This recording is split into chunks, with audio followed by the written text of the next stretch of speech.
எட்டுக்குள்ளே எல்லாம் அடக்கம். அதற்கு விளக்கம்: இந்த மாற்றத்திற்கு அமர்ந்திருப்பவன் நிஷ்டை, அமர்ந்தே இருப்பவன், எப்பொழுதும் எழுந்தே செல்லாதவன், எழுந்து போக முடியாதவன், பிறப்பு இறப்பு இல்லாதவன், விழிப்பவனுமில்லை, உறங்குபவனுமில்லை, ஒன்றுமில்லாதவன், ஒன்றுமே இல்லாதவன், எம்டினஸ், காலி பாத்திரம். இது ஒரு பேரனுபவம். எட்டுக்குள்ளெல்லாம் அடக்கம். அதுவே இந்த கைலாயம். ஒவ்வொரு தியானம் செய்பவர்களும், ஆண்கள் தன்னுடைய நாத விந்தை, பெண்கள் தன்னுடைய சுரோனிதத்தை நமச்சிவாயமாக மாற்ற வேண்டும். அதை மாற்றி தலையின் உச்சிக்கு கொண்டு வர வேண்டும், உச்சியில் நிலைநிறுத்த வேண்டும். அப்போது ஆகாயத்திலிருந்து ஒரு வெள்ளை அணுக்கள் அந்த தலை உச்சியோடு ஐக்கியமாகும். தியானம் செய்கிற ஒவ்வொருத்தருக்கும் தியானத்தால் கிடைக்கிற பலன். ஒவ்வொரு தனி மனிதனும் தான் இழந்த ஞாபகச் சக்தியை பெறுவது.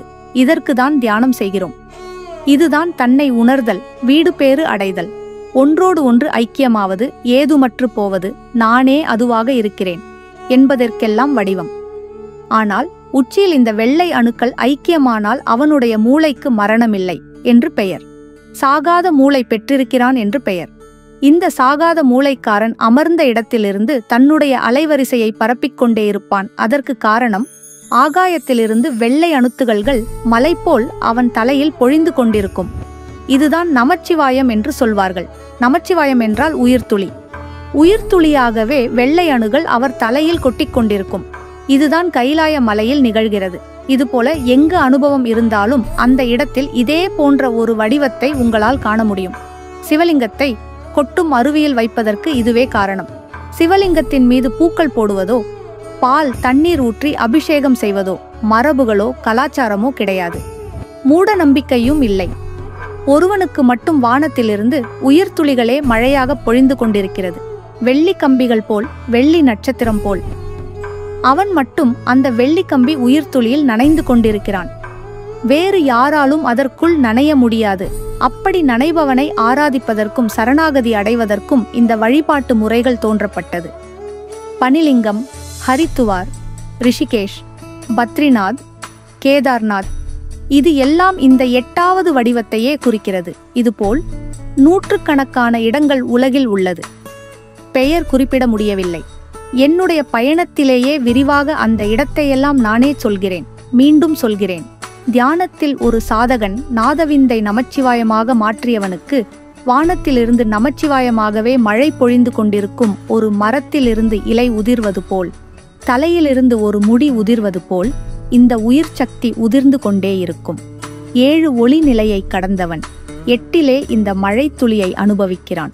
இந்த ஒரு அனுபவத்தை கதிர்காமம், களனி, அந்த இடங்களில் யாம் கண்டோம். இலங்கை முழுக்க ஒரு பிரபஞ்சத்துடைய பெரும் தொடர்பு இருக்கிறது. லங்கை என்றுதான் அழைப்பார்கள். லங்கை ஒரு லங்கோடு கட்டிய துறவிகள் வசிக்கும் தேசம் என்று பெயர். லங்கோடு அணியாதவர்களை இந்த மண் வாழவிடாது. லங்கோடு கட்டியவர்கள் மட்டுமே வசிக்கக்கூடிய நகரம்தான் இலங்கை. தெளிவாக சொல்ல வேண்டுமென்றால், கோவணம் கட்டாதவன் இங்கு குடியிருக்க முடியாது. கோவணத்து ஆண்டிகள் குடியிருக்கும் நகரம் இலங்கை.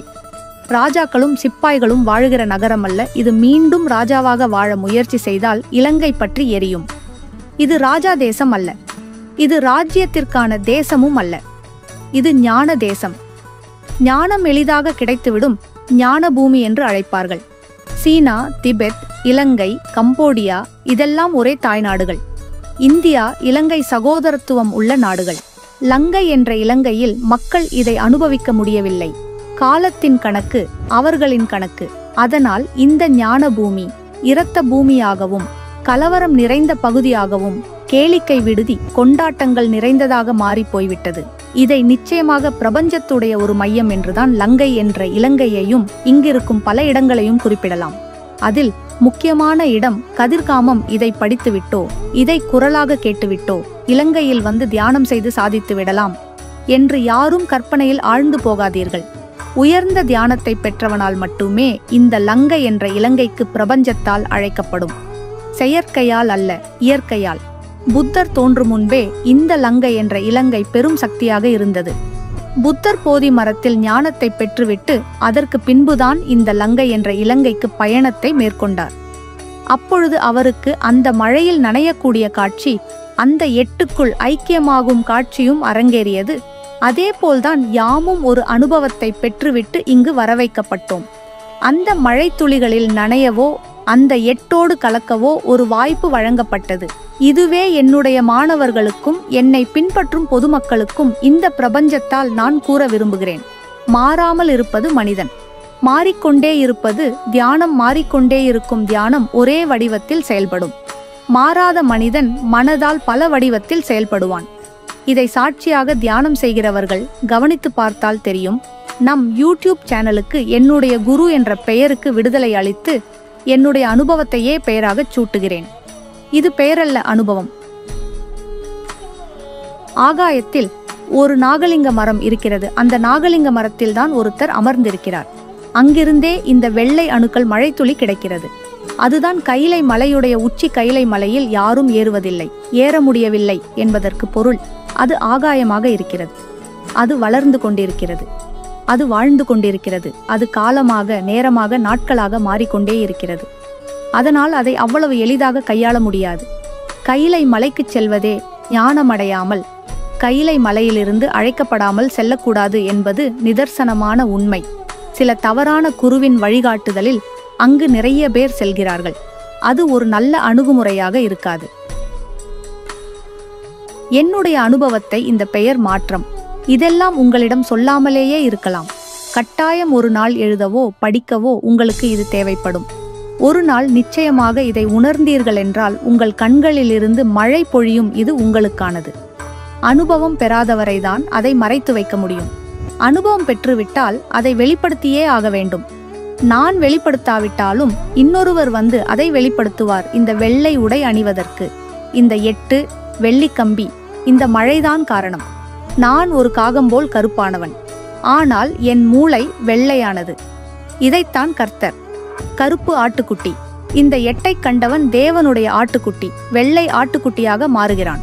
இந்த 8 அனுபவத்திற்குரிய கர்த்தர் ஆடு மேய்த்தது, கிருஷ்ணன் மாடு மேய்த்தது. இதுவே சாட்சி. புத்தர் வெள்ளை உடையில் இருந்தாரா என்பது கேள்வி எழலாம். புத்தர் மூளையில் வெள்ளை அணுக்களோடு இந்த வெள்ளிக்கம்பி மழையில் நனைந்தார் என்பதை எம்மால் அறுதியிட்டு சொல்ல முடியும். பார்த்தவன், கேட்டவன், உணர்ந்தவன் என்ற முறையில் நான் சொல்லவில்லை, அதோடு கலந்தவன் என்ற முறையில் சொல்கிறேன், கலப்படமில்லாமல். வெள்ளை மழைத்துளியில் உலகத்தை நனைக்க இலங்கையிலிருந்து புறப்பட்டிருக்கிறேன். இந்த பயணம் இது ஒரு முடிவில்லாத பயணம்.